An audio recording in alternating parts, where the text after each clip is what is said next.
जय श्री राम दोस्तों, आपका स्वागत है ममता हिंदी कहानियां चैनल में। यहाँ पर आपको मिलेंगी दिल को छू जाने वाली प्रेरणादायक कहानियां। अगर आपको हमारी कहानियां पसंद आए तो वीडियो को लाइक करें, चैनल को सब्सक्राइब करें और अपने सुझाव कमेंट में जरूर दें। आपके सहयोग से आपका अपना चैनल ज्यादा से ज्यादा लोगों तक पहुंच पाए। धन्यवाद।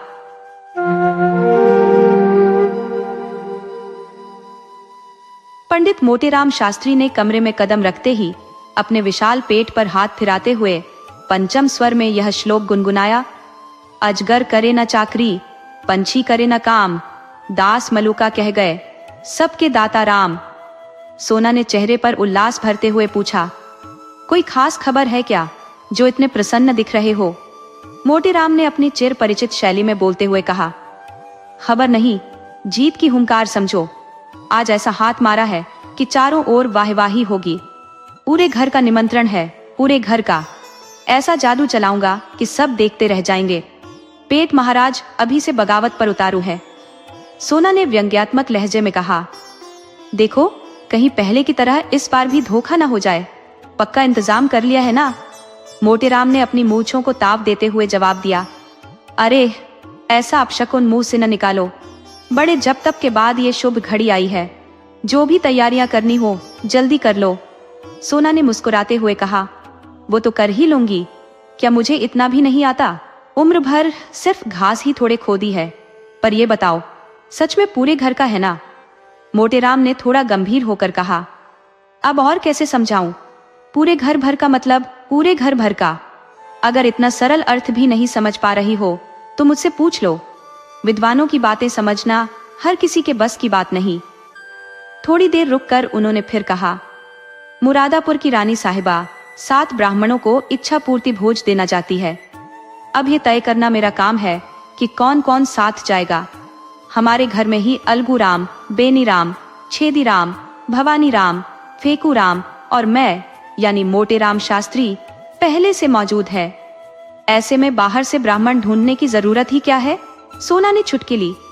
और 7वां कौन है? मोतीराम ने कहा। अपना दिमाग चलाओ। सोना ने फिर कहा, और हाँ, एक पत्तल घर लेते आना। मोतीराम ने चिढ़ते हुए जवाब दिया। फिर वही छोटी बात कह दी जिससे मेरी विद्वत्ता पर धब्बा लगे।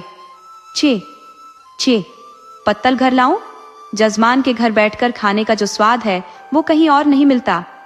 और सुनो, 7वें महाशय हैं पंडित सोनाराम शास्त्री। सोना ठाका मारते हुए बोली, अब ये कैसी दिल लगी है? भला मैं कैसे जाऊंगी? मोतीराम ने विद्वतापूर्ण अंदाज में कहा, यही तो कठिन मौके होते हैं जब विद्या का असली उपयोग होता है। समझदार व्यक्ति अवसर को अपने अनुकूल बना लेता है और मूर्ख केवल अपने भाग्य को कोसता है। सोना देवी और सोनाराम शास्त्री में क्या फर्क है ये जान लो। केवल परिधान की बात है। परिधान का अर्थ जानती हो? परिधान का मतलब है पहनावा। इसी साड़ी को मेरी तरह बांध लो, मेरी मिर्जई पहन लो और ऊपर से चादर ओढ़ लो। पगड़ी मैं बांध दूंगा, फिर कौन तुम्हें पहचान सकेगा? सोना ने हंसते हुए जवाब दिया, मुझे तो शर्म आएगी। मोतीराम ने गंभीरता से कहा, तुम्हें करना ही क्या है? बोलना तो हम ही को है। सोना ने मन ही मन संभावित स्वादिष्ट पकवानों की कल्पना करते हुए कहा, सच में बड़ा मजा आएगा। मोतीराम बोले, तो फिर देर किस बात की? तैयारी करो और चलो। सोना ने पूछा, कितनी फनकी बना लूं? मोतीराम ने उत्तर दिया, ये मैं नहीं जानता, बस यही सोचो कि जितना हो सके अधिक से अधिक फायदा हो।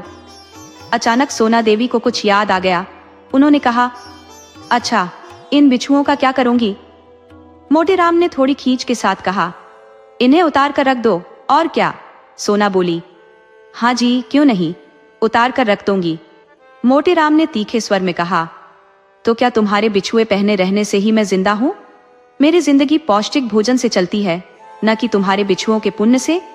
सोना मुस्कुराई, नहीं भाई, मैं बिछुए नहीं उतारूंगी। मोतीराम ने कुछ सोचते हुए कहा, अच्छा पहने चलो, इसमें कोई बड़ी बात नहीं। गोवर्धनधारी यह बाधा भी हल कर देंगे।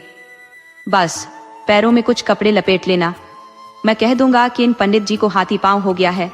क्यों, कैसी तरकीब है? पंडिताइन ने अपने पति की चतुराई की प्रशंसा भरी नजरों से देखते हुए कहा। जन्म भर पढ़ाई की तो मेहनत रंग लाई है। संध्या के समय पंडित जी ने अपने 5 बेटों को पास बुलाकर गंभीरता पूर्वक समझाया, पुत्रों, कोई भी काम करने से पहले भली भांति सोच समझ लेना चाहिए। अब सोचो, यदि रानी साहिबा ने तुम सबका पता ठिकाना पूछना शुरू कर दिया तो क्या उत्तर दोगे? ये तो बड़ी मूर्खता होगी कि तुम सब मेरा नाम ले लो। सोचो, कितना बड़ा कलंक लगेगा कि तुम्हारा पिता, जो विद्वान कहलाता है, केवल भोजन के लिए ऐसा षड्यंत्र रच रहा है। इसीलिए थोड़ी देर के लिए भूल जाओ कि तुम मेरे पुत्र हो। मेरा नाम मत बताना। दुनिया में नामों की कमी नहीं है, कोई और नाम ले लेना। पिता का नाम बदल देने से कोई गुनाह नहीं होता। अलगू ने कहा, आप ही बता दीजिए। मोटेराम ने मुस्कुराते हुए कहा, बिल्कुल, ये काम मुझे ही करना चाहिए। सुनो, अलगूराम के पिता का नाम है पंडित केशव पांडे, इसे याद रखो। बेनीराम के पिता का नाम है पंडित मंगरू ओंजा और छेदीराम के पिता का नाम होगा पंडित दमड़ी तिवारी, इसे मत भूलना। भवानी, तुम्हारा नाम होगा गंगू पांडे, इसे अच्छी तरह याद कर लो। अब फेकूराम, तुम्हें सेतुराम पाठक बताना है। चलो, अब सबके नाम तय हो गए, सबका नामकरण पूरा हुआ। अब मैं परीक्षा लूंगा, तैयार रहना। बोलो अलगू, तुम्हारे पिता का क्या नाम है? अलगू ने तुरंत कहा, पंडित केशव पांडे। मोटेराम ने बेनीराम से पूछा, तुम बताओ? बेनीराम बोला, पंडित दमड़ी तिवारी। छेदी ने आपत्ति की, यह तो मेरे पिता का नाम है। बेनीराम झेपते हुए बोला, मैं तो भूल गया। मोटेराम ने गहरी सांस ली और डपटते हुए कहा, भूल गए? पंडित के बेटे हो और एक नाम तक याद नहीं रख सकते? यह तो बहुत शर्म की बात है। मुझे 5 नाम याद है और तुम्हें एक भी याद नहीं। सुनो, तुम्हारे पिता का नाम पंडित मंगरू ओंजा है, अब याद रखना। पंडित मोटेराम अभी बच्चों की परीक्षा ले ही रहे थे कि उनके पुराने मित्र पंडित चिंतामणि द्वार पर आ पहुंचे। उनकी आवाज सुनते ही मोटेराम घबरा गए। लड़कों को वहां से हटाने की सोच ही रहे थे कि चिंतामणि अंदर आ गए। दोनों में गाढ़ी मित्रता थी जो बचपन से चली आ रही थी। वे अक्सर साथ साथ भोजन करते थे। अगर मोटेराम पहले नंबर पर होते तो चिंतामणि दूसरे स्थान पर रहते, इसमें कोई संदेह नहीं था। लेकिन आज मोटेराम अपने मित्र को साथ नहीं ले जाना चाहते थे। उन्हें साथ ले जाने का मतलब था अपने घर वालों में से किसी एक को छोड़ देना, और इतना बड़ा त्याग करने के लिए वे तैयार नहीं थे। चिंतामणि ने माहौल को देखते हुए चुटकी ली, क्यों भाई, आज तो अकेले ही सारी तैयारी कर रखी है? लगता है आज बड़ी दावत उड़ाने का इरादा है। मोटेराम ने दुखी होकर कहा, मित्र, ऐसी बात मत करो। ऐसा कभी हुआ है कि मुझे कोई मौका मिले और मैंने तुम्हें न बताया हो? शायद समय का फेर है या ग्रहों की चाल उलटी पड़ गई है। अब तो झूठे को भी कोई न्योता नहीं देता।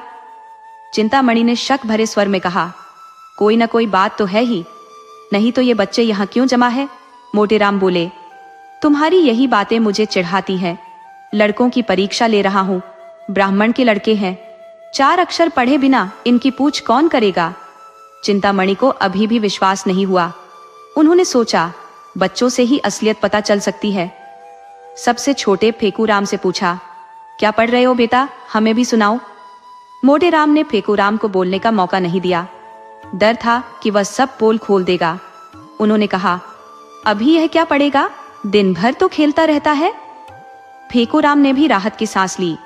उसे यह भारी जिम्मेदारी अपने नन्हे कंधों पर नहीं लेनी पड़ी। बालक ने गर्व से सीना चौड़ा करते हुए कहा, हमको तो सब याद है पंडित सेतुराम पाठक, हम सब कुछ याद कर ले और फिर भी तुम कहो कि हम हमेशा खेलते रहते हैं। ये कहकर उसने रोने का अभिनय शुरू कर दिया। चिंतामणि ने बच्चे को अपने गोद में उठा लिया और प्यार से बोले, नहीं बेटा, तुमने तो अपना पाठ बहुत अच्छा सुनाया, तुम बड़े मेहनती हो, लेकिन यह सेतुराम पाठक कौन है बेटा? यह सुनकर मोटेराम झुंझला गए और बोले, तुम भी बच्चों की बातों पर ध्यान देने लगे, किसी का नाम सुन लिया होगा। फिर उन्होंने फेको की तरफ मुड़ते हुए कहा, जा बाहर खेल। चिंतामणि अपने मित्र की असहजता को भांप गए। उन्हें समझ आ गया कि यहाँ कोई न कोई रहस्य छिपा हुआ है। उन्होंने बहुत सोच विचार किया, लेकिन सेतुराम पाठक का अर्थ समझने में असमर्थ रहे। अपने मित्र की इस चालाकी पर वे मन ही मन क्षुब्ध हो गए और बोले, ठीक है, तुम अपनी पाठशाला चलाओ, मैं चलता हूँ। आज तुम्हारी मित्रता की असल परीक्षा हो गई। चिंतामणि बाहर निकल गए। मोटेराम के पास उन्हें रोकने का समय नहीं था। वे फिर से परीक्षा लेने में लग गए। सोना ने पीछे से कहा, मना लो, रूठे हुए चले गए हैं, फिर परीक्षा ले लेना। मोटेराम बोले, जब जरूरत पड़ेगी तब मना लूंगा। जैसे ही इन्हें निमंत्रण की खबर मिलेगी सारा गुस्सा शांत हो जाएगा। अच्छा भवानी, तुम्हारे पिता का क्या नाम है, बोलो। भवानी ने तपाक से उत्तर दिया, गंगू पांडे। मोटेराम ने फेकू से पूछा, और तुम्हारे पिता का नाम? फेकू ने थोड़ी खींच के साथ कहा, अरे बता तो दिया, फिर भी कहते हैं पढ़ता नहीं हूं। मोटेराम ने हंसते हुए कहा, अच्छा हमें भी एक बार बता दो। फेकू ने जवाब दिया, सेतुराम पाठक। मोटेराम ने प्यार से कहा, बहुत बढ़िया, हमारा लड़का तो बड़ा राजा है, आज तुम्हें अपने साथ बैठाकर सबसे अच्छा खाना खिलाएंगे। सोना ने मुस्कुराते हुए कहा, हमें भी कोई नाम दे दो। मोटेराम ने शरारत भरी मुस्कान के साथ कहा, तुम्हारा नाम है पंडित मोहन सरूख सुकुल। ये सुनकर सोना शर्मा गई और सिर झुका लिया। इसके बाद सोना बच्चों को तैयार करने लगी। उधर फेको उत्साह से घर के बाहर निकल आया। पंडित चिंतामणि, जो रूठ कर बाहर चले गए थे लेकिन उत्सुकता के कारण द्वार पर ही रुके हुए थे, फेकू को देखकर मुस्कुराए। उन्होंने उसे गोद में उठाकर पूछा, बेटा कहाँ निमंत्रण है? उनकी आवाज धीमी थी, लेकिन न जाने कैसे मोटेराम के कानों तक बात पहुंच गई। वे फौरन बाहर आ गए और देखा कि चिंतामणि फेकू से कुछ पूछ रहे हैं। चिंतामणि ने झट से लड़के का हाथ थाम लिया और उसे अपने मित्र की गोद से छीनने की कोशिश की, लेकिन मोटेराम जी अभी तक अपने सवाल का जवाब सुनने के इच्छुक थे। नतीजतन वे लड़के का हाथ छुड़ाकर उसे लेकर अपने घर की ओर भाग खड़े हुए। मोटेराम जी यह दृश्य देखकर चिल्लाते हुए उनके पीछे पीछे दौड़ पड़े। तुम इसे क्यों ले जा रहे हो, बदमाश? सुन लो चिंतामणि, अगर इसे नहीं छोड़ा तो परिणाम अच्छा नहीं होगा। आगे से तुम्हें किसी दावत में नहीं ले जाऊंगा, समझ रहे हो ना? अब लड़के को उतार दो। पर चिंतामणि ने उनकी कोई बात नहीं सुनी। वे सरपट भागते चले गए। जहां उनकी चाल फुर्तीली और तेज थी, वहीं मोटेराम जी के लिए हर कदम भारी पड़ रहा था। वे बैल की तरह हांफते हुए धीमी रफ्तार से पीछे पीछे भागे। बावजूद इसके वे हार मानने को तैयार नहीं थे। नगर में यह नजारा ऐसा लग रहा था जैसे दो जंगली गैंडे चिड़ियाघर से भागकर आपस में रेस लगा रहे हो। सैकड़ों लोग इस तमाशे का आनंद उठाने लगे। बच्चे तालियां बजाते हुए पीछे पीछे दौड़ रहे थे। संभवतः यह दौड़ चिंतामणि के घर जाकर खत्म होती, लेकिन मोटेराम जी की धोती ने बीच में धोखा दे दिया। उलझकर वे गिर पड़े। चिंतामणि ने पीछे मुड़कर देखा तो मोटेराम को जमीन पर पड़े हुए पाया। वे रुक गए और फेकूराम से पूछा, क्यों बेटा, ये नेवता आखिर कहाँ है? फेकू ने चतुराई से कहा, अगर मैं बता दूं तो मिठाई दोगे ना? चिंतामणि मुस्कुराकर बोले, हाँ मिठाई दूंगा, अब बताओ। फेकू ने जवाब दिया, रानी के यहाँ। चिंतामणि ने हैरानी से पूछा, कौन सी रानी? फेकू ने मासूमियत से कहा, ये तो मुझे नहीं पता, पर कोई बड़ी रानी है। नगर में कई बड़ी रानियां थी। चिंतामणि ने सोचा, क्यों न सभी रानियों के दरवाजे जाकर पता किया जाए। जहां भोज होगा वहां भीड़ भाड़ जरूर होगी। इसी सोच के साथ वे वापस लौट पड़े। अब तक उनकी मित्रवत सहानुभूति जग चुकी थी। वे मोटेराम जी के पास पहुंचे और देखा कि वे जमीन पर लेटे करा रहे हैं। चिंतित होकर उन्होंने पूछा, अरे मित्र, गिर कैसे पड़े? यहाँ तो कोई गड्ढा भी नहीं है। मोटेराम ने गुस्से में कहा, तुमसे मतलब? जो पूछना हो लड़के से पूछ लो और उसे लेकर चले जाओ, मुझे चैन से रहने दो। चिंतामणि ने शांत स्वर में कहा, अरे यार, ये सब मजाक था, तुमने बेवजह बुरा मान लिया। चलो अब उठो और राम का नाम लो। मैं वादा करता हूं मैंने कुछ नहीं पूछा। मोटेराम ने झुंझलाते हुए कहा, झूठ मत बोल। चिंतामणि ने अपने जनेऊ की ओर इशारा करते हुए कसम खाकर कहा, सच कह रहा हूं। मोटेराम, तुम्हारी कसमों का क्या भरोसा? चिंतामणि, तुम मुझे इतना बड़ा चालाक समझते हो? मोटेराम, इससे कहीं ज्यादा, चाहे गंगा में डूबकर भी कसम खा लो, मुझसे विश्वास की उम्मीद मत रखना। चिंतामणि, कोई और होता तो उसकी मूछें नोच लेता। मोटेराम, तो फिर आगे बढ़ो। चिंतामणि, पहले पंडिताइन से पूछाओ। मोटेराम इस तीखे तंज को बर्दाश्त नहीं कर पाए। फौरन खड़े हुए और चिंतामणि का हाथ पकड़ लिया। दोनों के बीच खींचतान शुरू हो गई। ये मल्लयुद्ध ऐसा लग रहा था मानो दो गजराज आपस में भिड़ गए हों। दोनों जोर जोर से हनुमान जी की स्तुति गाने लगे और गरज ऐसे रहे थे जैसे जंगल के शेर दहाड़ रहे हो। मोटे राम, महाबली विक्रम बजरंगी। चिंतामणि, भूत पिशाच निकट नहीं आवे। मोटे राम, जय जय जय हनुमान गोसाई। चिंतामणि, प्रभु रखिए लाज हमारी। मोटे राम गुस्से में, ये हनुमान चालीसा में नहीं लिखा है।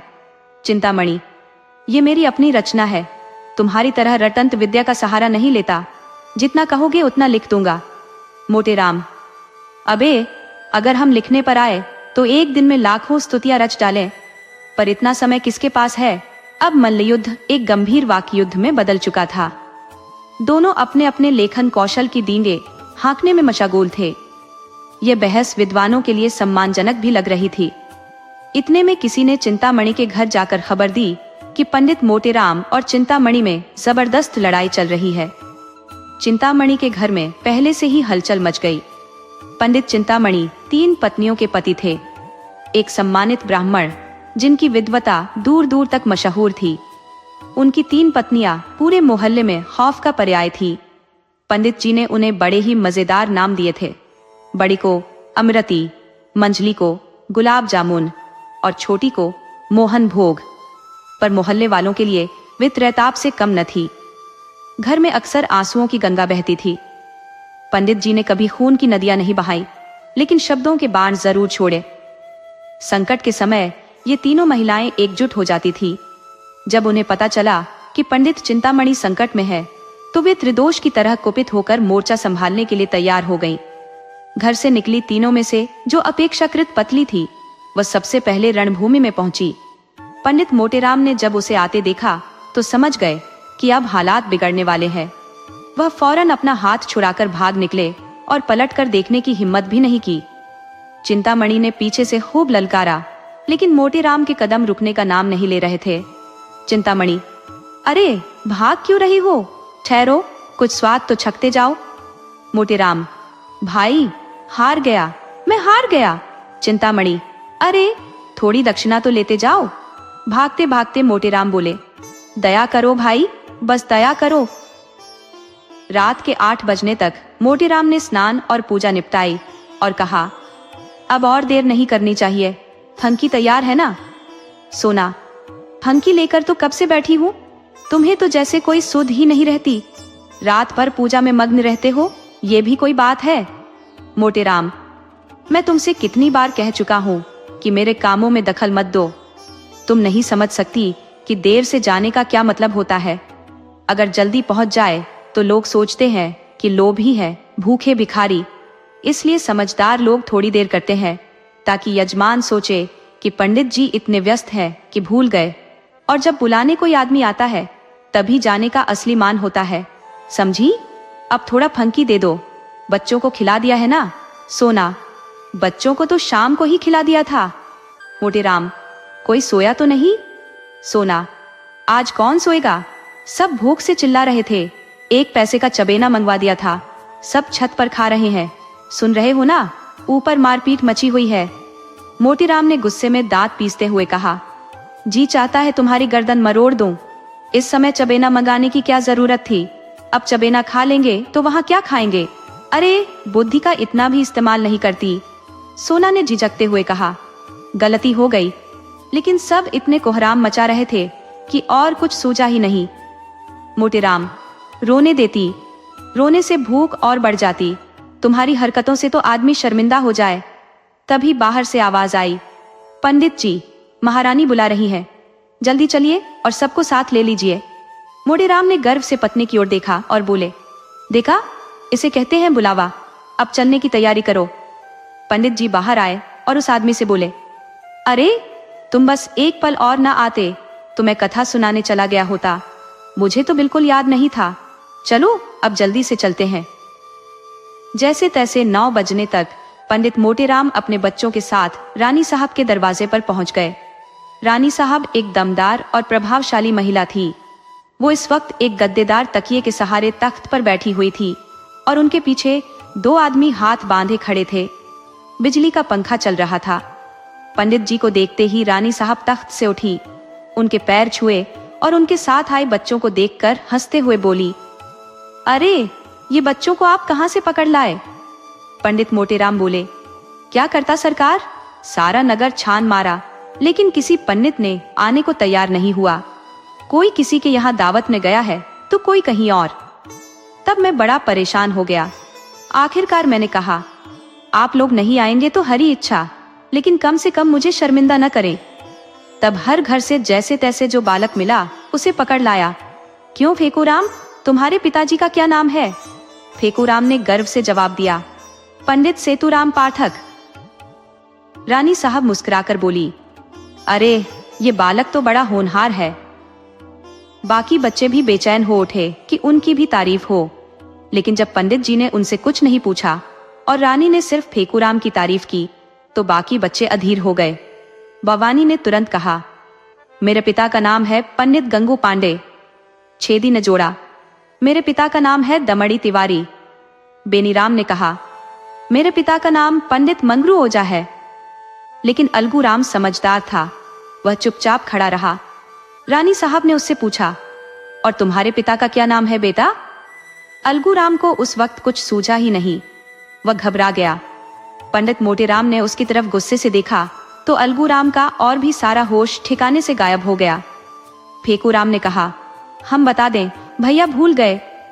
रानी साहब ने हैरानी से कहा, अरे अपने पिता का नाम भूल गया, ये तो बड़ा अजीब है। पंडित मोटेराम अलगू के पास गए और धीरे से कहा, क से शुरू होता है? अलगूराम तुरंत बोला, केशव पांडे। रानी साहब ने हंसते हुए कहा, तो अब तक क्यों चुप था? मोटेराम बोले, सरकार थोड़ा ऊंचा सुनता है। रानी साहब ने कहा, मैंने बहुत सारा सामान मंगवाया है, अब सब खराब होगा, लड़के क्या खाएंगे?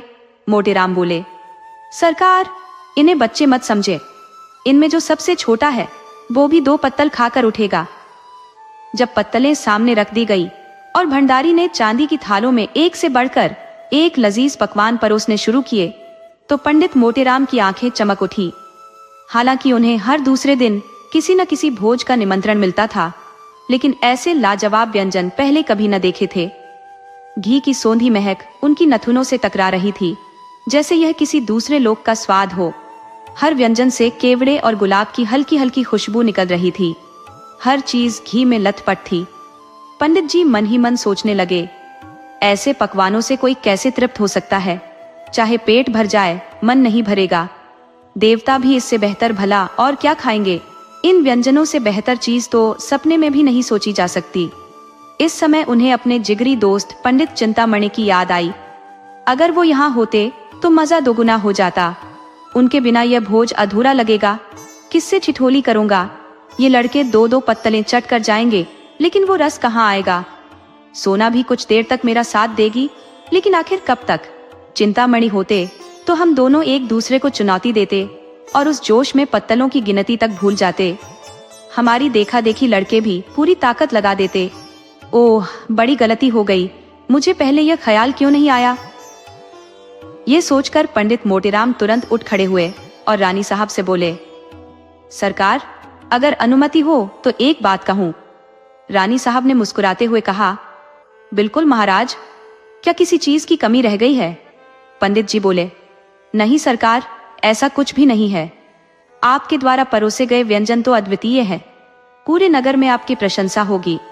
बस मेरे एक घनिष्ठ मित्र पंडित चिंतामणि जी है, यदि आज्ञा हो तो उन्हें भी बुला लाऊं। वे बड़े विद्वान और धर्मपरायण ब्राह्मण हैं। उनके जैसा विद्वान इस नगर में दूसरा नहीं है। मैं उन्हें निमंत्रण देना भूल गया था, अभी उनकी याद आई है। रानी साहब ने थोड़ी चिंता जताते हुए कहा, आपकी इच्छा है तो बुला लीजिए, लेकिन उन्हें आने में समय लगेगा और भोजन तो परोस दिया गया है। पंडित जी उत्साह में बोले, मैं अभी दौड़ कर आता हूँ सरकार, जरा भी देर न करूंगा। रानी साहब ने कहा, मेरी मोटर ले लीजिए। जैसे ही पंडित जी तैयार हुए, सोना ने हल्की नाराजगी से कहा, आज आपको क्या हो गया है? उन्हें बुलाने की क्या जरूरत है?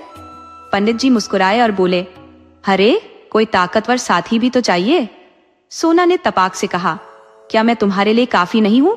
पंडित जी हंसकर बोले, अरे तुम समझ नहीं रही हो, घर की बात और होती है और मैदान की बात और। पुराने खिलाड़ी जैसा जोश और अनुभव दिखाने वाला नया खिलाड़ी नहीं हो सकता।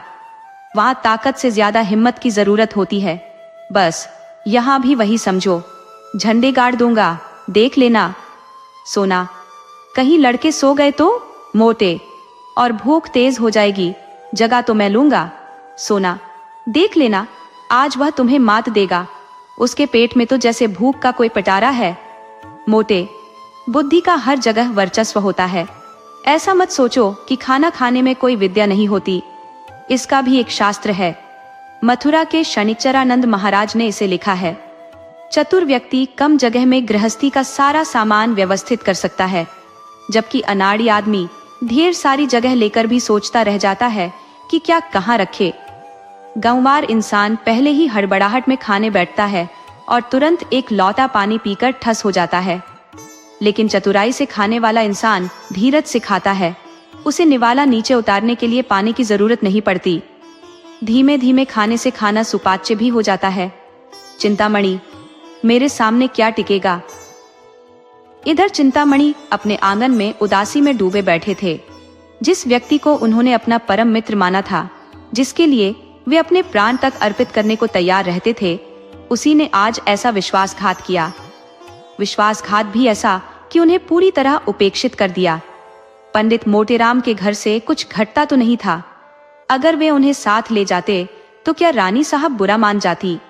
स्वार्थ जब हावी हो तो अपने पराये की परवाह कौन करता है। उन पकवानों की कल्पना मात्र से चिंतामणि का मुंह पानी पानी हो रहा था। अब तक तो थालें सज चुकी होंगी, अब भंडारी अमिरतियों से भरी थाल लेकर आ गया होगा। कितनी सुंदर, कोमल, कुरकुरी और रसीली अमिरतियां होंगी। और अब तो बेसन के लड्डू भी आ गए होंगे। कितने गोल मटोल, मेवों से ठूसे हुए, घी से चिपचिपाते लड्डू होंगे, जो मुंह में रखते ही पिघल जाते होंगे। ओह, अब तो मोहन भोग भी आ गया होगा। हाय रे भाग्य, मैं यहाँ पड़ा पड़ा गुस्से से सड़ रहा हूँ और वहां ऐसी दावत चल रही है। बड़े निर्दयी हो मोटेराम, तुमसे ऐसी निष्ठुरता की आशा नहीं थी। अमृति देवी ने समझाने की कोशिश की।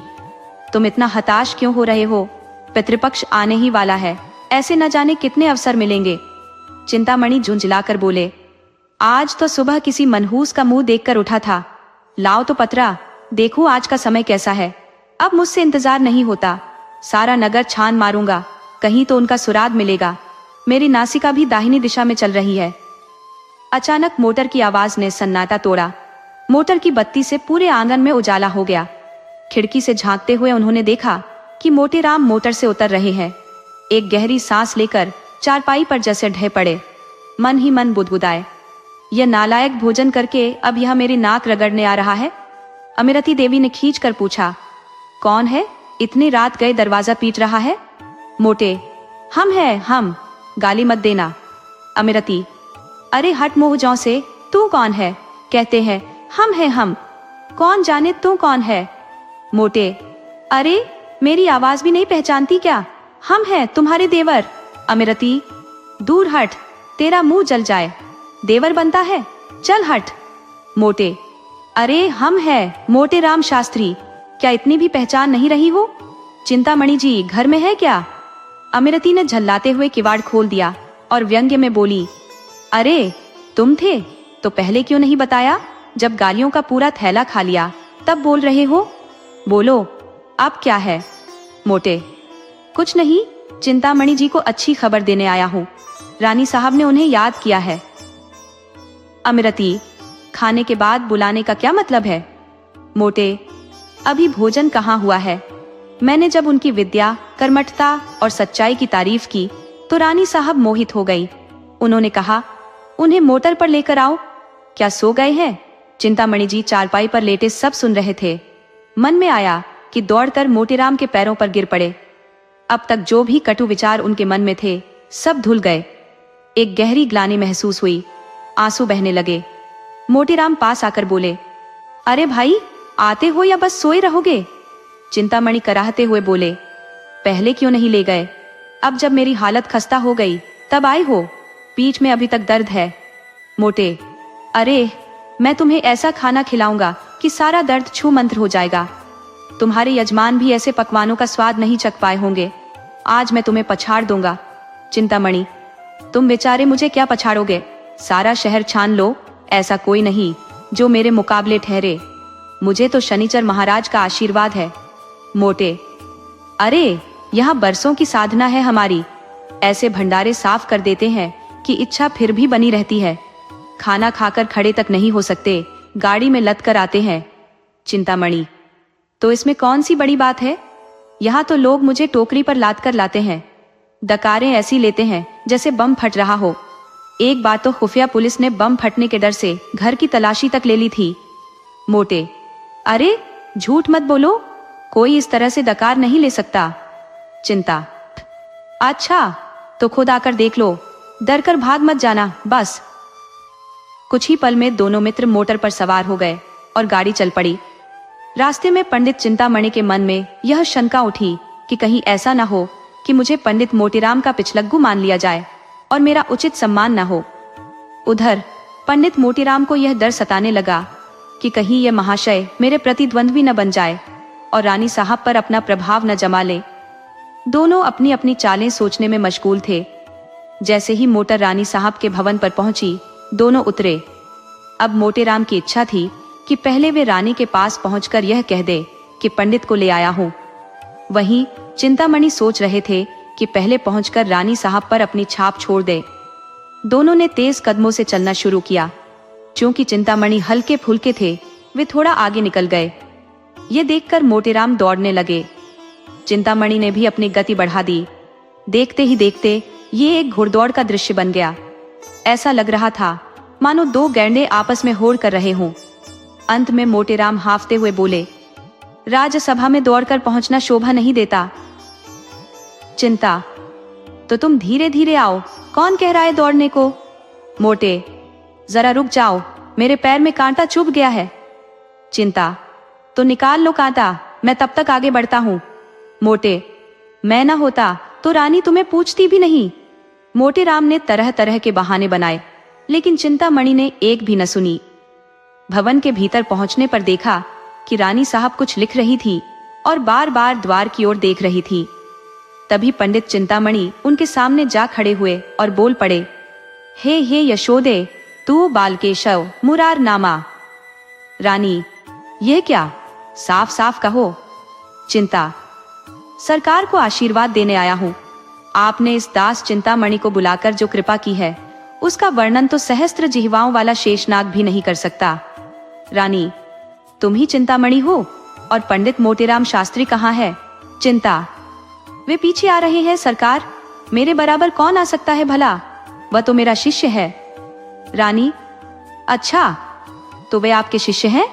चिंता, मैं अपनी बढ़ाई अपने मुंह से नहीं करना चाहता सरकार। विद्वानों को विनम्र होना चाहिए, लेकिन सत्य तो ये है कि दुनिया सब जानती है। सरकार, मैं बहस में पढ़ने वालों में नहीं हूँ, ये मेरी प्रवृत्ति नहीं।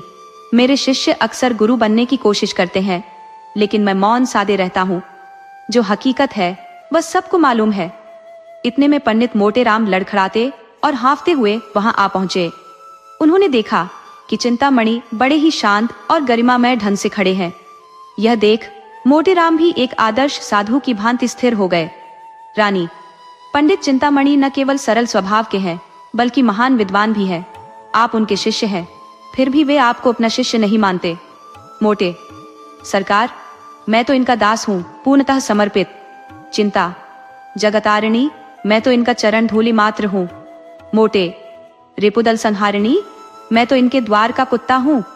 रानी, आप दोनों ही सम्माननीय हैं, चलिए भोजन कीजिए। सोना रानी बैठी पंडित मोटेराम के आने का इंतजार कर रही थी। उन्हें पति की इस मित्रता पर बड़ा गुस्सा आ रहा था। बड़े बच्चों की तो चिंता नहीं थी, लेकिन छोटे बच्चों के सो जाने का डर सता रहा था। वह उन्हें कहानियां सुना सुनाकर बहलाने की कोशिश कर रही थी। तभी भंडारी ने आकर कहा, महाराज चलिए। दोनों पंडित भोजनशाला में आसन पर विराजमान हो गए। फिर क्या था, बच्चे खुशी खुशी उछलते कूदते भोजनशाला में जा पहुंचे। वहां देखा कि दोनों पंडित आमने सामने बैठे, जैसे कोई महायुद्ध छेड़ने को तैयार हों। दोनों अपने अपने कौशल के प्रदर्शन हेतु उतावले हो रहे थे।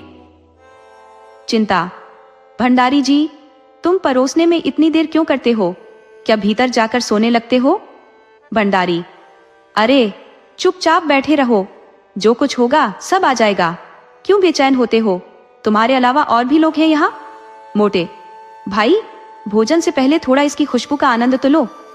चिंता। अजी, खुशबू का चक्कर भगवान लोगों का होता है, हम तो सीधे भोजन पर ध्यान लगाते हैं। मोटे। अच्छा बताओ, पहले किस व्यंजन से शुरुआत करोगे? चिंता। मैं खुद अंदर जाकर सब कुछ ले आता हूँ। मोटे। अरे धीरज रखो, सब कुछ आने दो, पहले ठाकुर जी का भोग तो लगने दो। चिंता। तो बैठे क्यों हो, भोग लगाओ ना, या लाओ मैं खुद जल्दी जल्दी भोग लगा दूं। ये फालतू देरी क्यों कर रहे हो? इतने में रानी आ गई। चिंतामणि तुरंत सतर्क हो गए और रामायण की चौपाइयां गुनगुनाने लगे।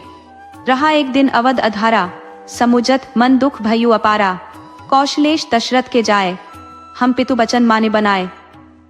और चौपाई सुनते सुनते सभा में ठहाकों की गूंज गहराने लगी। पंडित मोटेराम ने देखा कि चिंतामणि का प्रभाव बढ़ता जा रहा है, तो वे भी अपनी विद्वता का प्रदर्शन करने के लिए व्याकुल हो उठे। बहुत प्रयास किया, लेकिन न तो कोई श्लोक याद आया, न कोई मंत्र और न ही कोई कविता।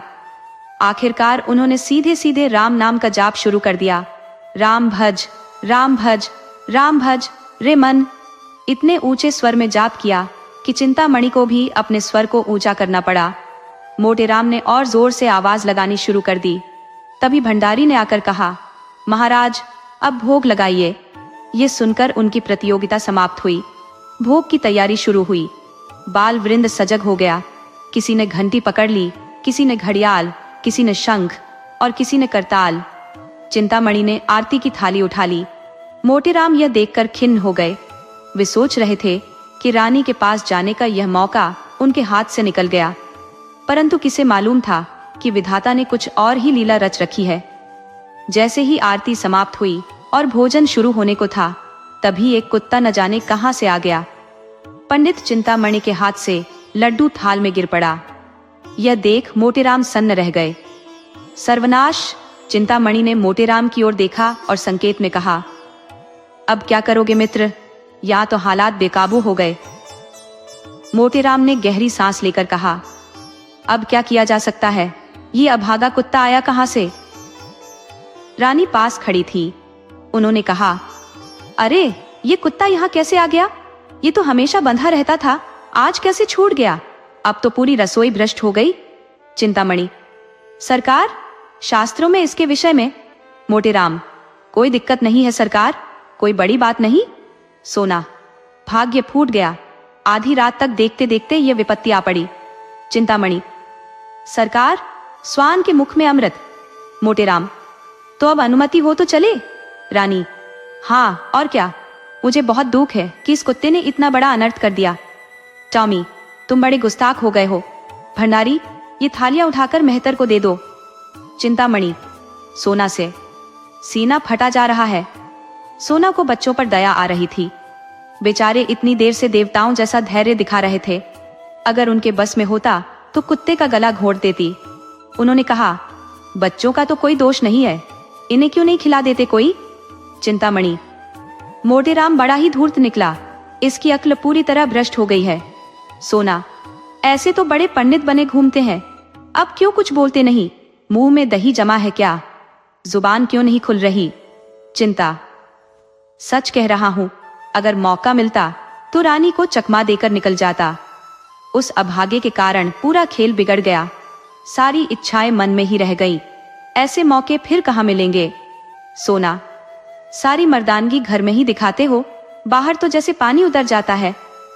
रानी ने भंडारी को बुलाया और कहा, इन तीनों छोटे बच्चों को खिला दो, बेचारे क्यों भूखे रहे? क्यों फेंको राम, मिठाई खाओगे? फेंको।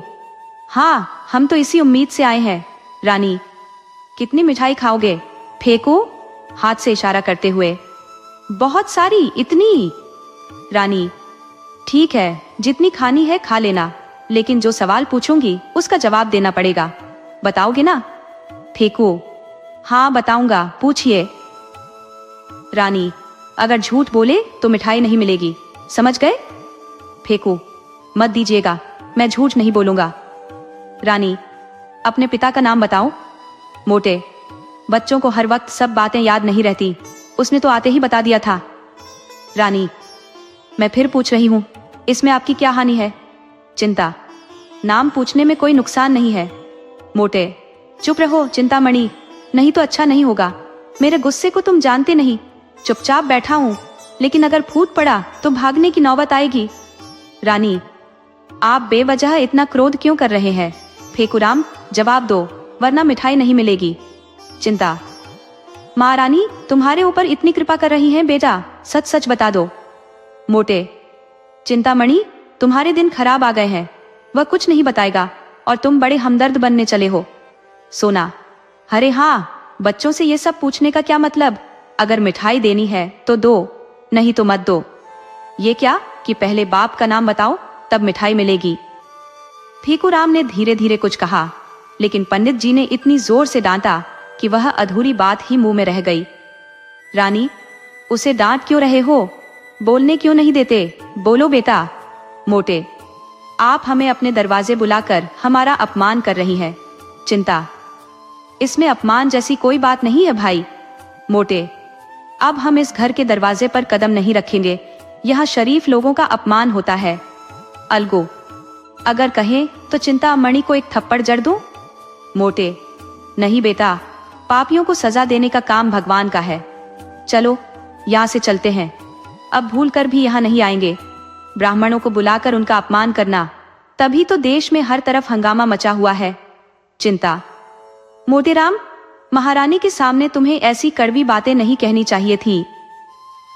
मोटे, बस मौन ही रहो, नहीं तो सारा गुस्सा तुम्हारे सिर ही फूटेगा।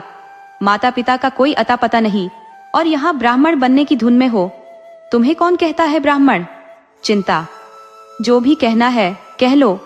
चंद्रमा पर थूकने से थूक अपने ही चेहरे पर गिरता है। जब तुम धर्म का एक गुण भी नहीं जानते तो तुमसे क्या चर्चा करूं?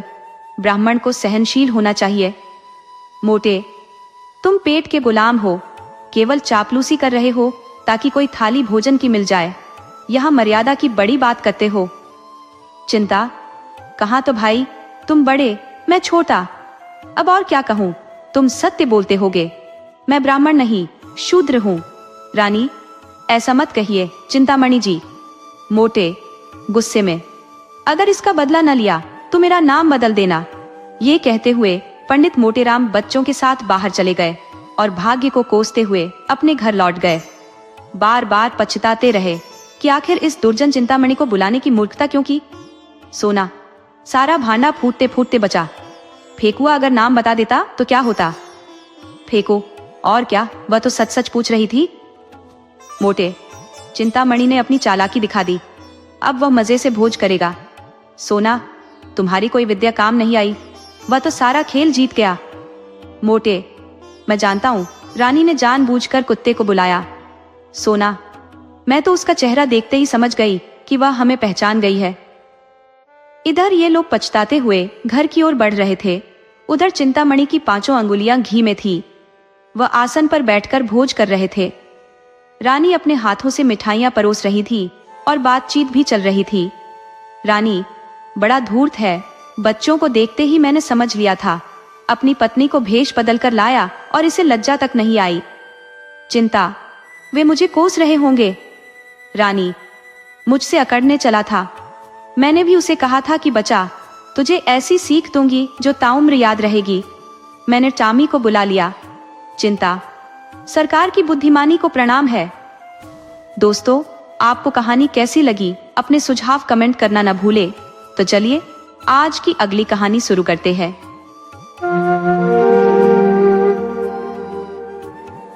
दुनिया में कुछ लोग ऐसे होते हैं जो किसी के नौकर नहीं होते, फिर भी सबकी सेवा में लगे रहते हैं, जिनके पास अपना कोई निजी काम नहीं होता, मगर वे कभी भी खाली बैठने की फुर्सत नहीं निकाल पाते।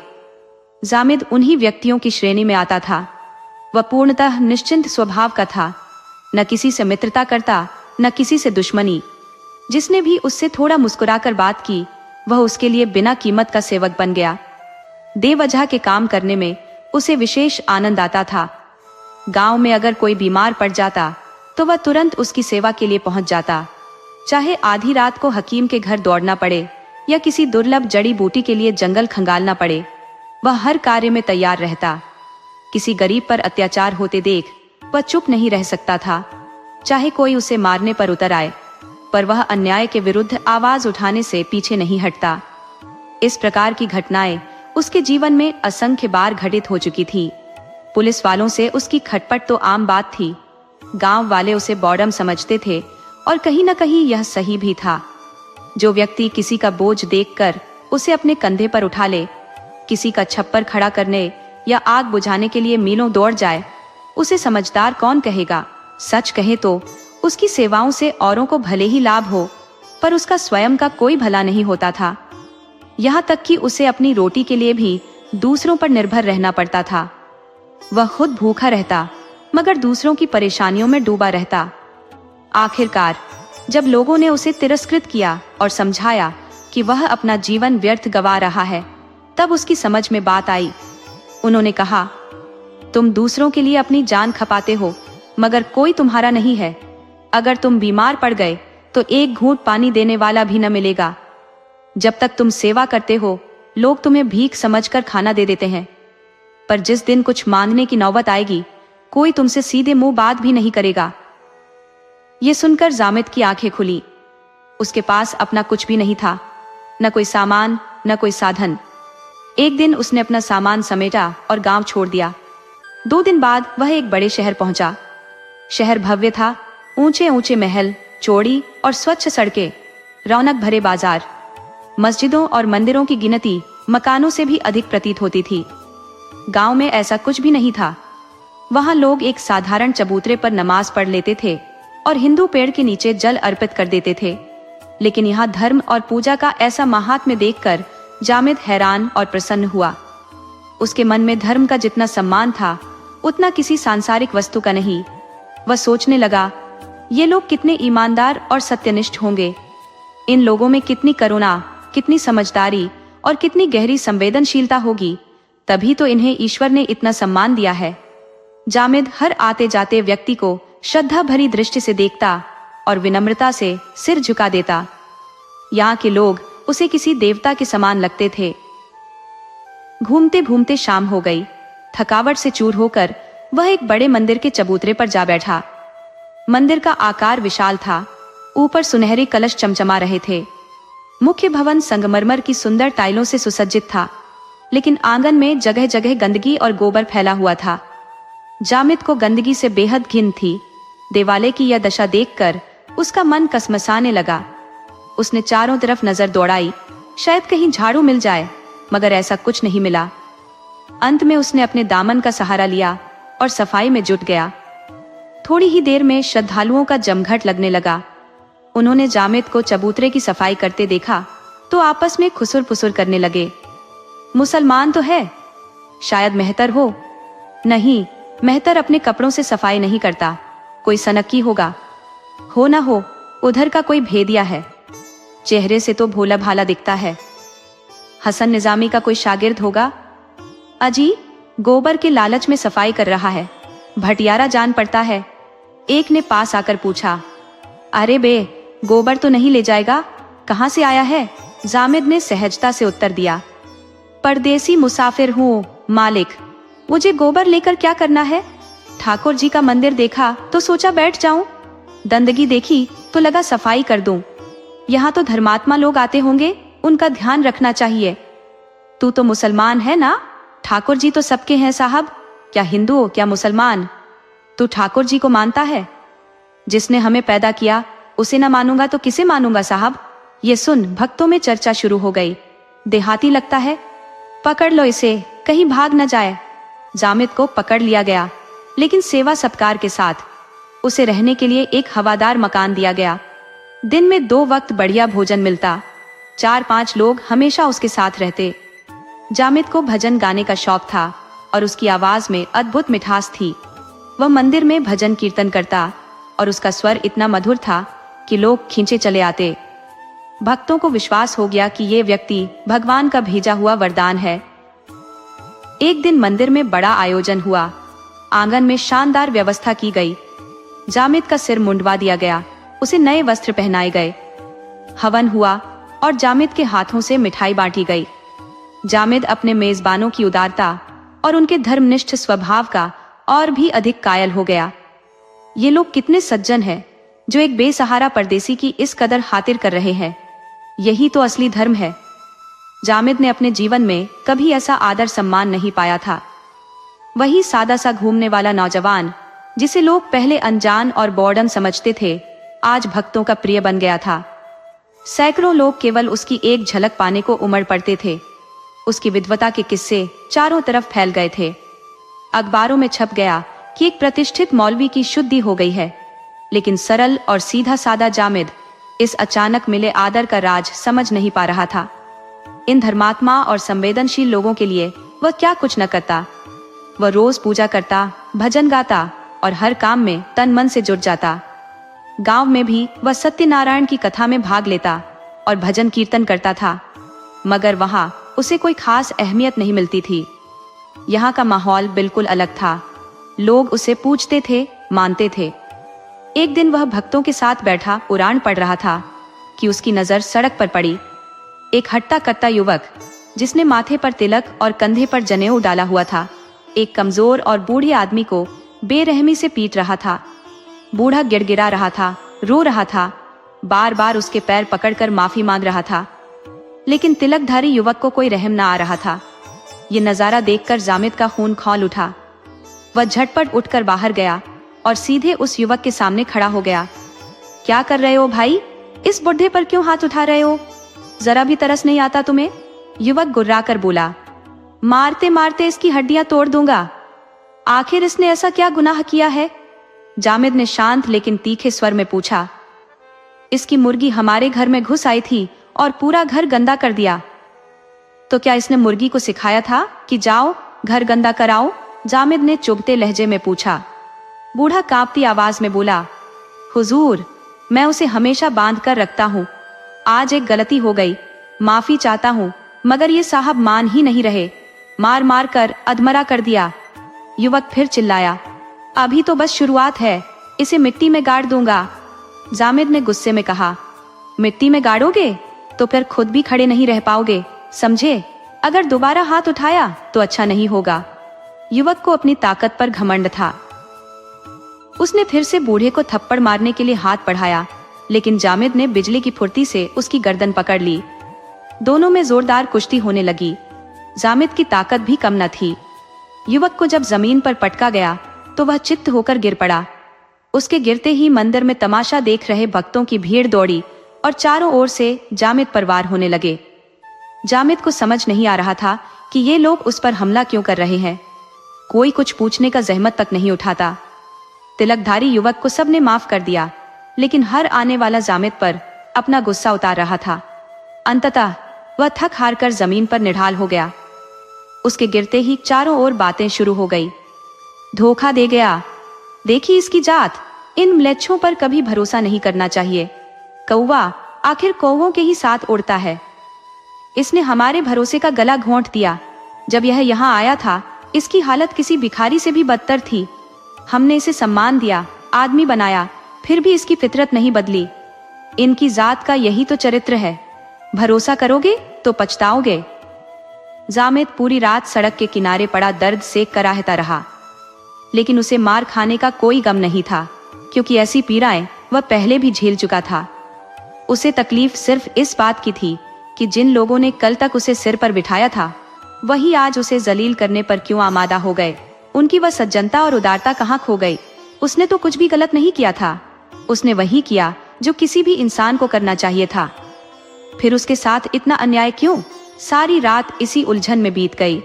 सुबह होते ही उसने वहां से निकलने की ठानी। थोड़ी दूर चलने के बाद उसकी मुलाकात उसी बूढ़े से हुई। बूढ़ा उसे देखते ही बोल पड़ा, खुदा की कसम भाई, तुमने कल मेरी जान बचा ली। सुना है उन जालिमों ने तुम्हें बुरी तरह पीटा। मैं तो जैसे तैसे मौके का फायदा उठाकर भाग निकला। पूरी रात सोचता रहा कि तुम कहाँ हो। यहाँ लोग रात से ही तुम्हें खोजने में जुटे हैं। काजी साहब भी रात भर तुम्हारी तलाश में थे। फिर वह गहरी सांस लेकर बोला, कल तो हम दोनों अकेले ही थे। नमाज का वक्त था और सब लोग मस्जिद में थे। अगर जरा भी भनक लग जाती तो यहाँ हजारों लठैत पहुंच जाते और उन दुश्मनों को उनकी औकात दिखा देते। अब तो मैंने 3 और मुर्गियां पाल ली है, देखता हूँ अब वह तिलकधारी पंडित क्या करता है। काजी साहब ने साफ कहा है कि अगर वह लौंडा फिर से कोई हरकत करे तो सीधी उनके पास आओ। इस बार या तो वह बच्चा यहाँ से भागेगा या उसकी हड्डी पसली चूर चूर कर दी जाएगी। बूढ़ा उसे काजी जोरावर हुसैन के दरवाजे पर ले गया। काजी साहब वजू कर रहे थे।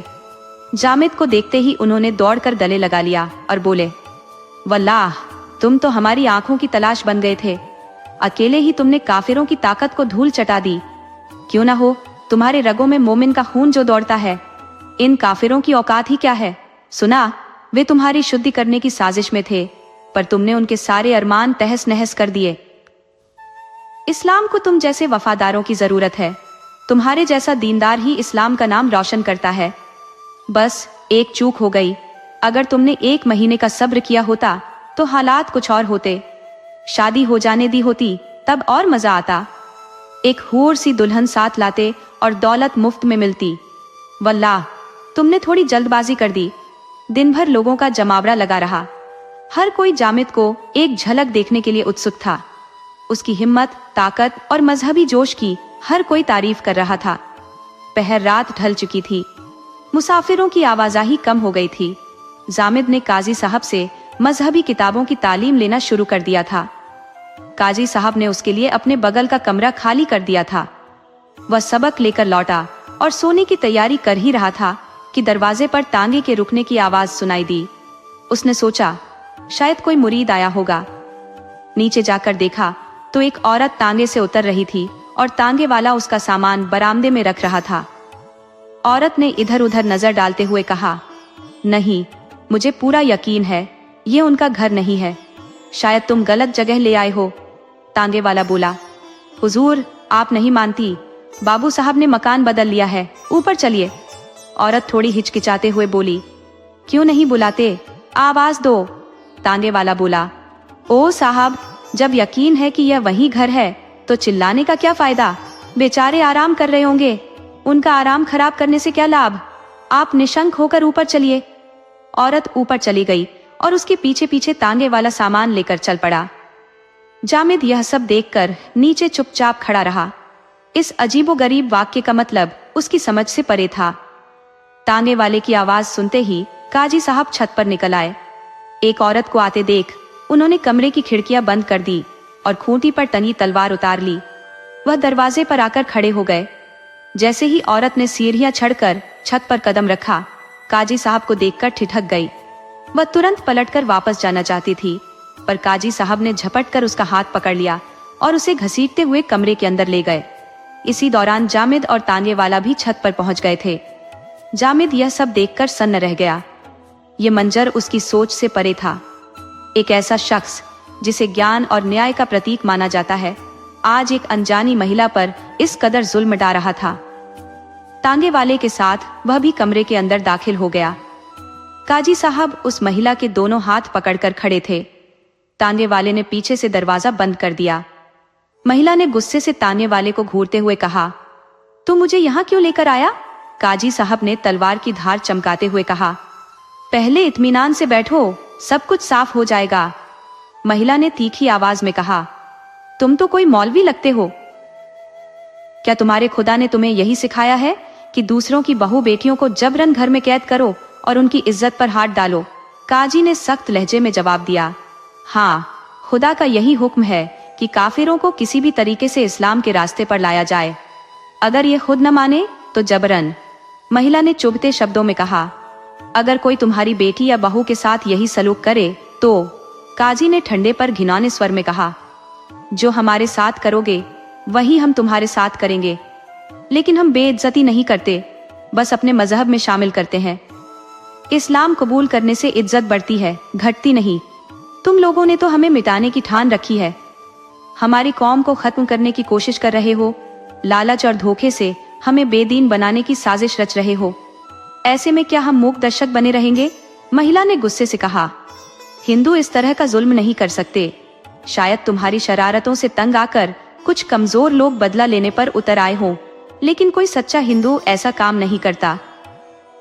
काजी कुछ पल सोचते रहे, फिर बोले, पहले यह सच है कि ऐसी हरकतें कुछ मुसलमान शहदे किया करते थे। शरीफ लोग इसे गलत समझते थे और रोकने की कोशिश भी करते थे। तालीम और तहजीब से यह बुराई खत्म हो जाती, लेकिन अब तो पूरी हिंदू कौम हमें खत्म करने पर आमादा है। ऐसे में हमारे पास क्या रास्ता बचता है? हम कमजोर हैं, इसलिए हमें अपने वजूद को बचाने के लिए छल कपट का सहारा लेना पड़ता है। लेकिन तुम्हें डरने की जरूरत नहीं। इस्लाम औरतों के हक को जितना मानता है उतना कोई दूसरा मजहब नहीं, और मुसलमान मर्द अपनी औरतों पर जान छिड़कता है। ये मेरे नौजवान साथी जामिद हैं, काजी ने कठोर लहजे में कहा। इनके साथ तुम्हारा निकाह तय किया गया है, अब शांति से अपनी जिंदगी बसर करो। औरत ने गुस्से से झुलसती आवाज में कहा, मैं तुम्हें और तुम्हारे धर्म को घिनौना समझती हूँ। तुम एक कुत्ते से भी बदतर हो।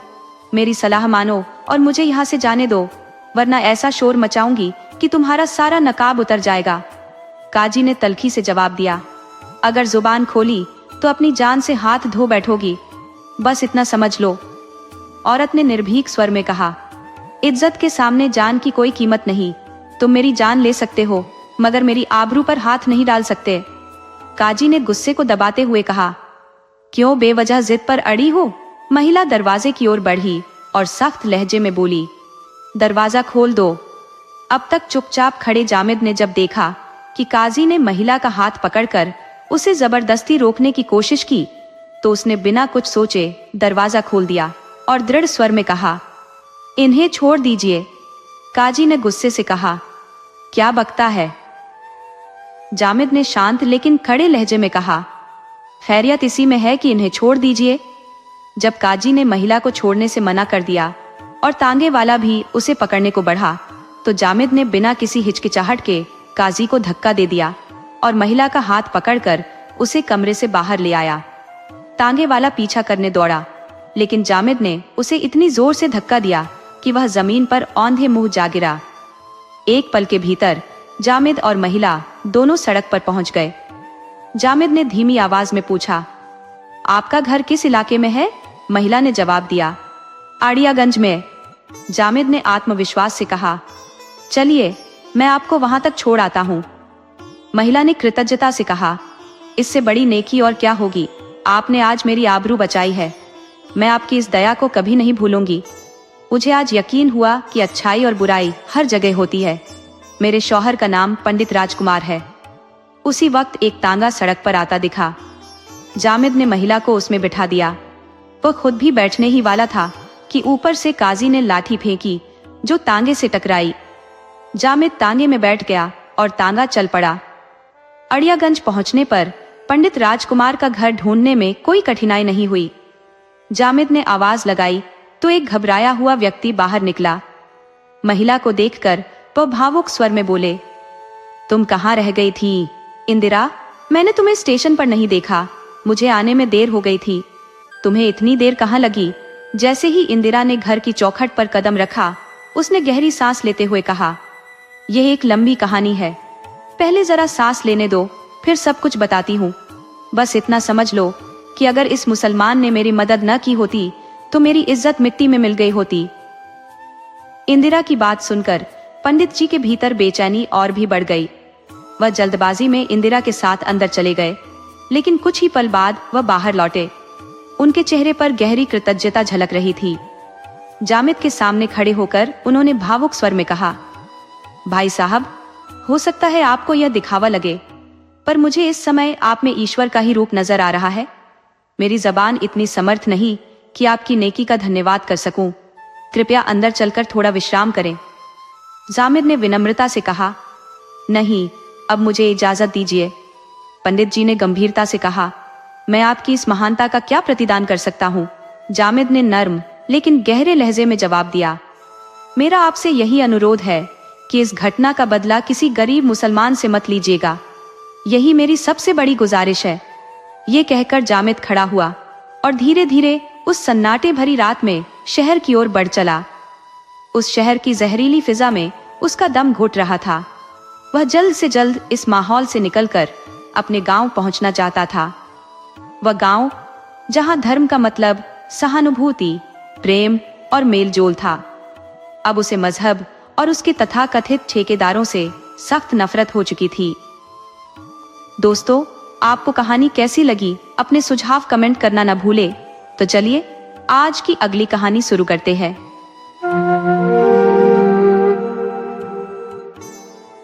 मात्र प्रेम, तेरा कोई सानी नहीं।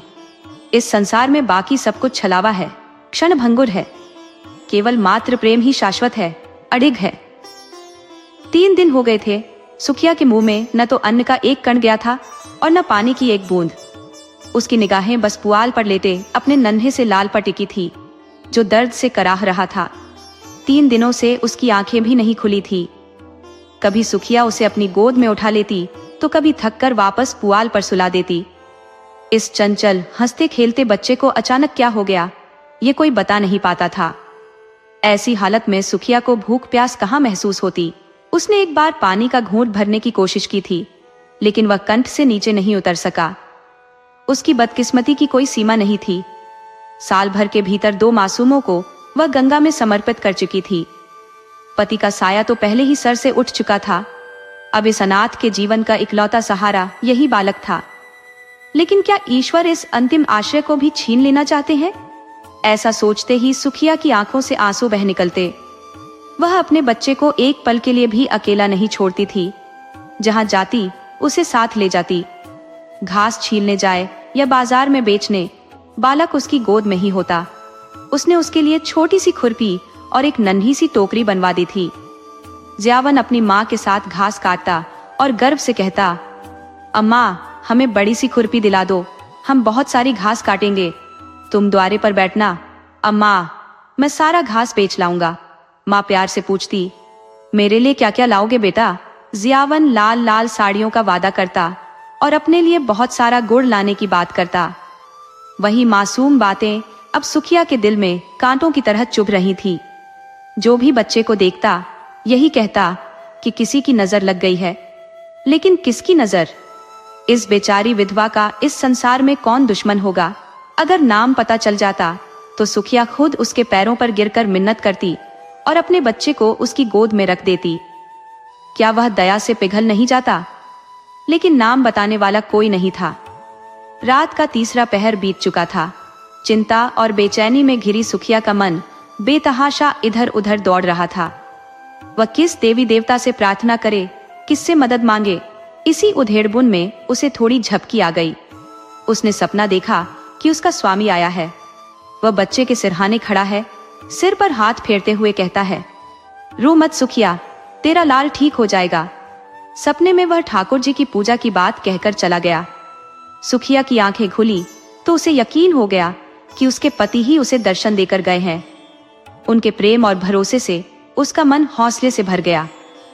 उसने अपने बेटे जियावन को गोद में उठाया और आसमान की ओर देखकर बोली, हे भगवान, मेरे बच्चे को अच्छा कर दो। मैं आपकी पूजा करूंगी, मुझ अनाथ पर दया करो।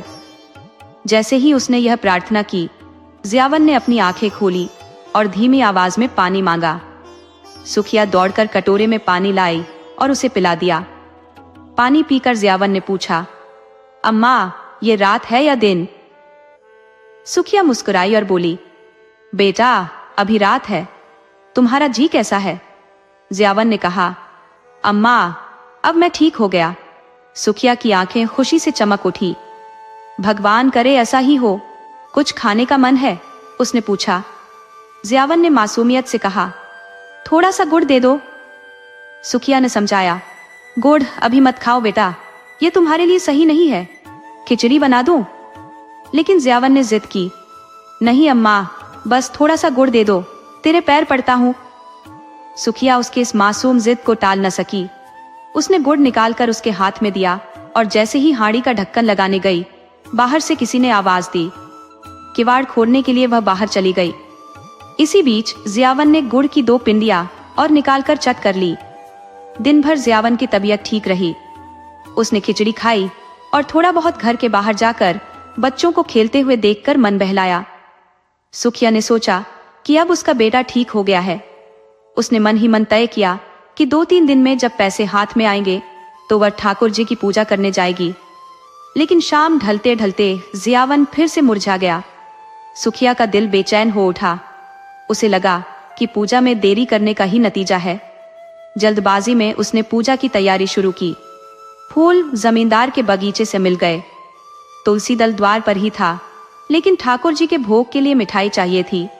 बिना भोग के वह गांव वालों को क्या बांटती। सुखिया ने ठाकुर जी की पूजा के लिए कम से कम एक आना जुटाने की भरपूर कोशिश की, लेकिन पूरा गांव खंगालने के बाद भी उसे कहीं से उधार न मिला। उसके हाथ निराशा लग रही थी।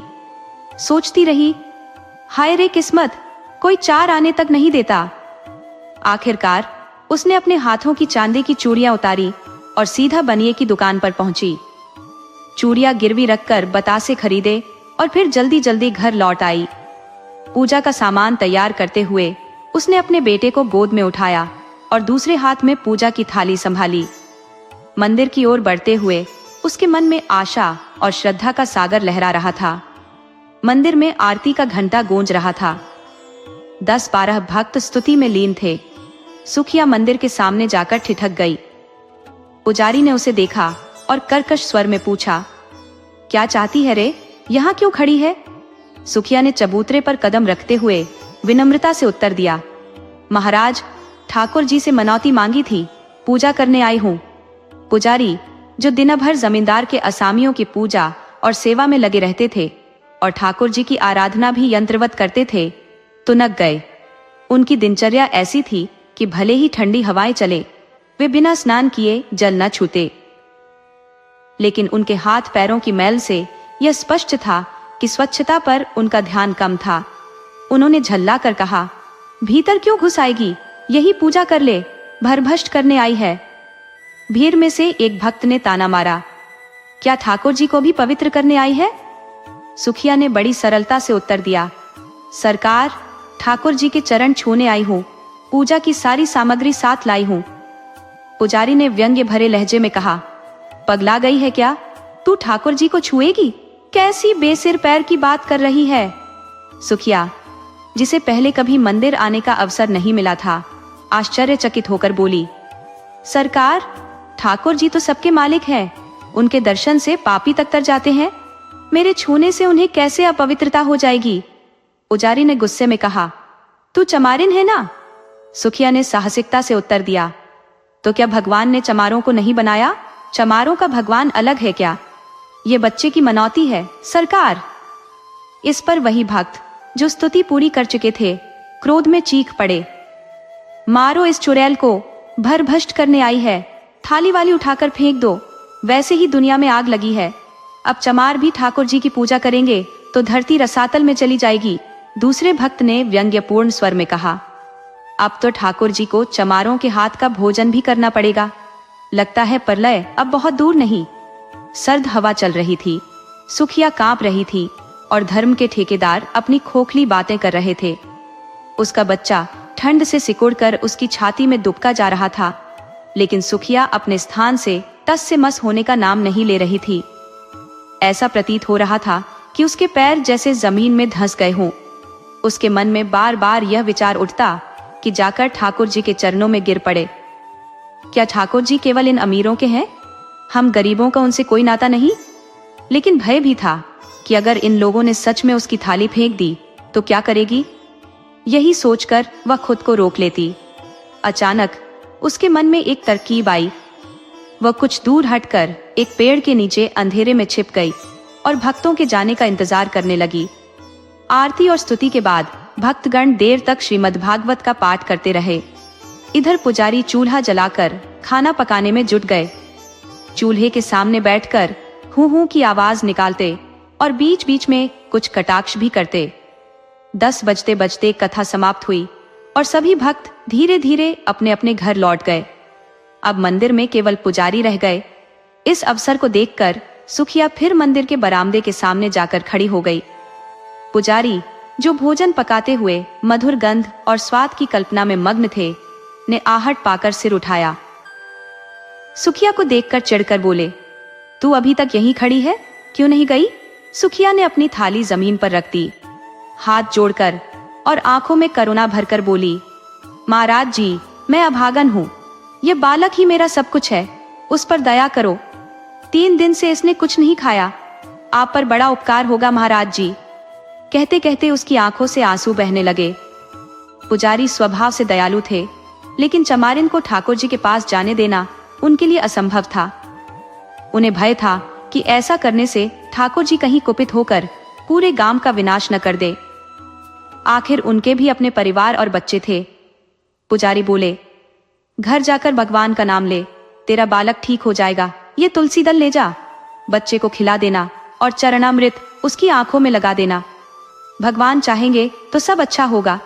सुखिया ने गिड़गिड़ाते हुए कहा, महाराज जी, ठाकुर जी के चरणों में झुकने भी नहीं दोगे? बड़ी दुखी हूं। उधार लेकर पूजा का सामान जुटाया है। मैंने कल रात सपना देखा था कि ठाकुर जी की पूजा से मेरा बच्चा ठीक हो जाएगा। इसी उम्मीद में दौड़ी चली आई हूं। मेरे पास 1 रुपया है, वह ले लो, पर मुझे बस एक बार ठाकुर जी के चरणों में गिरने दो। ये सुनकर पंडित जी कुछ पल के लिए विचलित हुए, लेकिन अपने अज्ञान और धर्मभीरुता के कारण खुद को संभाल लिया। बोले, अरे पगली, ठाकुर जी भाव के भूखे हैं। ये नहीं देखते कि कौन उनके चरणों पर गिर रहा है? सुना नहीं, मन चंगा तो कठौती में गंगा। भक्ति मन से होती है, चरणों पर गिरने से कुछ नहीं होता। मेरे पास एक जंतर है, इसका दाम तो ज्यादा है, पर तुझे 1 रुपए में दे दूंगा।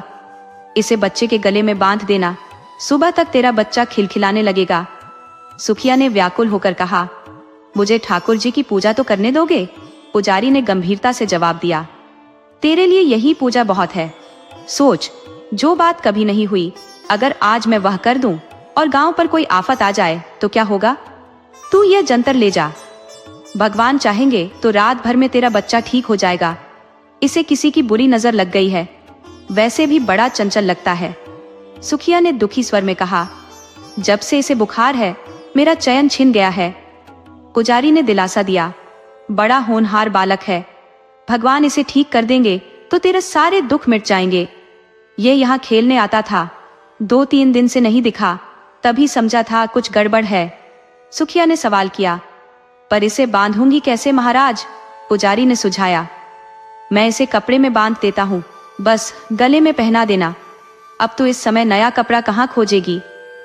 सुखिया के पास 2 कड़े थे जो उसने गिरवी रखे थे। एक पहले ही टूट चुका था, दूसरा उसने पुजारी को दिया और जंतर लेकर अपने मन को बहलाते हुए घर लौट आई। घर पहुंचकर उसने बच्चे के गले में जंतर बांध दिया, लेकिन जैसे जैसे रात बीतने लगी, बच्चे का बुखार और बढ़ता गया। यहाँ तक कि तड़के 3 बजे उसके हाथ पैर ठंडे पड़ने लगे। घबराकर सुखिया ने सोचा, हाय, मैं व्यर्थ ही डरती रही और बिना ठाकुर जी के दर्शन किए लौट आई। अगर मैं अंदर चली जाती और भगवान के चरणों पर गिर पड़ती तो कौन मेरा क्या कर लेता? यही ना, लोग मुझे धक्के देकर बाहर निकाल देते, शायद मारते भी, पर कम से कम मेरी पूजा तो पूरी हो जाती। अगर मैं ठाकुर जी के चरणों में बच्चे को लिटा देती और अपने आंसुओं से चरणों को भिगो देती, तो क्या दयालु भगवान मुझ पर कृपा नहीं करते? वह तो दीनों के रक्षक हैं। क्या मेरे दुख से उनका हृदय न पिघलता? यह ख्याल आते ही सुखिया का मन व्याकुल हो उठा।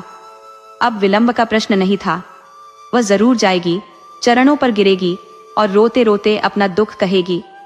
उसकी इस निराशा भरी दुनिया में अब ठाकुर जी ही आखिरी आसरा थे। अगर मंदिर के दरवाजे बंद होंगे तो वह ताले तोड़ डालेगी। ठाकुर जी क्या किसी की संपत्ति है जिन्हें कैद किया जा सके? रात के 3 बज चुके थे। सुखिया ने बच्चे को कंबल में लपेटकर अपनी गोद में लिया, दूसरे हाथ में पूजा की थाली उठाई और मंदिर की ओर चल पड़ी। जैसे ही वह घर से बाहर निकली, ठंडी हवा के झोंकों ने उसकी हिम्मत पर चोट की। उसके कदम शिथिल हो रहे थे और ठंड उसके दिल को कंपा रही थी। चारों ओर गहरा अंधकार था। मंदिर तक का रास्ता करीब 2 फरलांग का था, जो घने पेड़ों के नीचे नीचे होकर जाता था।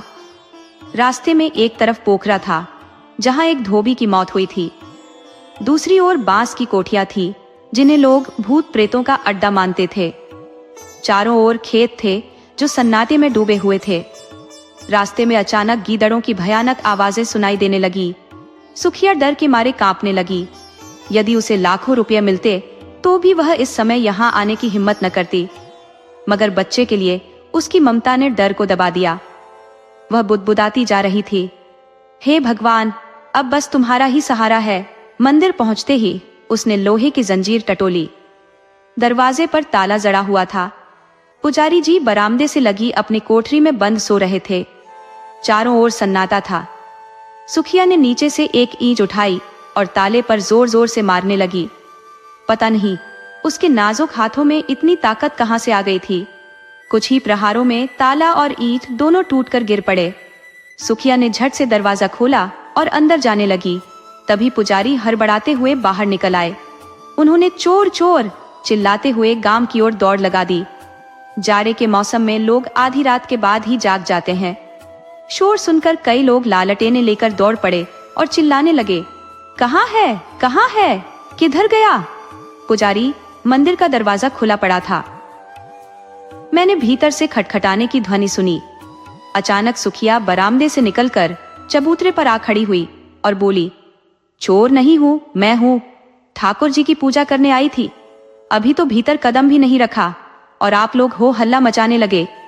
पुजारी ने गंभीरता से कहा, यह तो अनर्थ हो गया। सुखिया ने मंदिर में प्रवेश करके ठाकुर जी को अपवित्र कर दिया। इतना सुनते ही भीड़ क्रोध में उबल पड़ी। कुछ लोग झल्लाए हुए उसकी ओर दौड़े और उस पर लात घूंसे बरसाने लगे। सुखिया अपने एक हाथ से बच्चे को कसकर थामे हुए थी और दूसरे हाथ से उसकी रक्षा का प्रयास कर रही थी। अचानक एक बलिष्ठ ठाकुर ने इतनी जोर से धक्का दिया कि बच्चा उसके हाथ से छूटकर जमीन पर गिर पड़ा। लेकिन बच्चा न रोया, न चीखा और न ही सांस ली। सुखिया भी जमीन पर गिर पड़ी थी। जब वह लड़खड़ाते हुए उठी और बच्चे को गोद में लिया तो उसके चेहरे पर नजर पड़ी। ऐसा प्रतीत हुआ जैसे पानी पर परछाई तैर रही हो। उसके मुंह से एक दारुण चीख निकल पड़ी। उसने बच्चे का माथा छू कर देखा। उसका पूरा शरीर ठंडा हो चुका था। सुखिया ने एक गहरी सांस ली और खड़ी हो गई। उसकी आंखों में आंसू नहीं आए। उसका चेहरा क्रोध की ज्वाला से लाल हो उठा। उसकी आंखों से जैसे अंगारे बरसने लगे। दोनों मुट्ठियां भींच गई। दांत पीसते हुए उसने कहा, पापियों, मेरे बच्चे की जान लेकर अब दूर क्यों खड़े हो? मुझे भी उसके साथ क्यों नहीं मार डाला? मेरे स्पर्श से ठाकुर जी अपवित्र हो गए। पारस पत्थर को छूकर लोहा सोना बन जाता है, लेकिन पारस खुद लोहा नहीं हो सकता। मेरे छूने से ठाकुर जी अपवित्र हो जाएंगे? जब मुझे बनाया तो छूट नहीं लगी थी। लो, अब कभी ठाकुर जी को छूने नहीं आऊंगी। उन्हें ताले में बंद करके रखो, पहरेदार बिठा दो। हाय, तुम्हारे भीतर दया का लेश मात्र भी नहीं है। तुम इतने कठोर हो कि बाल बच्चों वाले होकर भी एक अभागी मां पर तरस नहीं खा सके, और फिर भी धर्म के ठेकेदार बनते हो। तुम सब हत्यारे हो, निपट हत्यारे। डरो मत, मैं थाना पुलिस के पास नहीं जाऊंगी। मेरा न्याय भगवान करेंगे। अब मैं उन्हीं के दरबार में गुहार लगाऊंगी। उसके तीखे शब्द सुनकर कोई कुछ नहीं बोला, मानो सब पत्थर की मूर्तियों में बदल गए हो। इतनी देर में पूरा गांव वहां इकट्ठा हो गया था। सुखिया ने एक बार फिर अपने बेटे के मुंह की ओर देखा। उसके मुंह से निकला, हाय मेरे लाल, और वह बेहोश होकर वहीं गिर पड़ी।